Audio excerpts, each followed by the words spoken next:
ஒரு husband and wife ஒரு ஜூக்கு போகிறாங்க. அங்கே ஒரு ஆண் குரங்கு ஒரு பெண் குரங்க ரொமான்ஸ் பண்ணிக்கிட்டு இருக்குது. அந்த சீன் அப்படியே இந்த ரெண்டு பேரும் பார்க்குறாங்க. அப்போ அந்த ஒய்ஃப் சொல்கிறா, ஷா அந்த கப்பலை பாருங்களேன், எவ்வளோ அழகாக ரொமான்ஸ் பண்ணிக்கிட்டு இருக்குது. ஹஸ்பண்ட் சைலண்ட்டாக இருக்கிறாரு. அப்படியே ரைட் சைடாக பார்க்குறப்போ சிங்கங்களுக்கான ஒரு இடம் இருக்குது. அதில் ஒரு ஆண் சிங்கம் ஒரு ஓரமாக ஒதுங்கி படுத்துக்கிட்டு இருக்குது.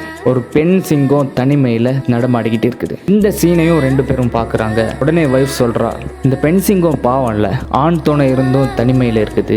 Life is not without love அப்படின்னு சொல்கிறாங்க. சைலண்ட்டாக இருந்த அந்த ஹஸ்பண்ட் இப்போ பேசுகிறாரு. கீழே கிடக்கிற அந்த கல் எடுத்து அந்த பெண் சிங்கத்துக்கு வீசுன்னு சொல்கிறாரு. அந்த ஒய்ஃபும் ஒரு நிமிஷம் யோசிச்சுட்டு வீசுகிறாங்க.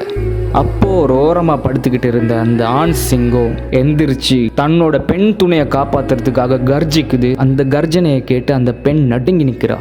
அந்த பயத்தோட ஹஸ்பண்டோட முகத்தை பார்க்குறாங்க. அந்த ஹஸ்பண்ட் சொல்கிறாரு, அதே மாதிரி அந்த குரங்குக்கும் எடுத்து வீசு. இன்னொரு கல் எடுத்து வீசுறா. அந்த ரெண்டு குரங்கும் தன்னை தானே காப்பாற்றிக்கிறதுக்காக வேற வேறையா பிரிஞ்சு ஓடுது. இப்போ இந்த ஒய்ஃபும் கன்ஃபியூஸ் ஆகி ஹஸ்பண்டோட முகத்தை பார்க்குறா. ஹஸ்பண்ட் சொல்கிறாரு, நீ ஃபர்ஸ்ட்ல ஒரு போலியான காதலை கண்ணால் பார்த்து ஏமாந்துட்ட. செகண்ட்ல ஒரு உண்மையான காதலை பார்த்து போலியானதுன்னு தப்பா எடை போட்டுட்ட.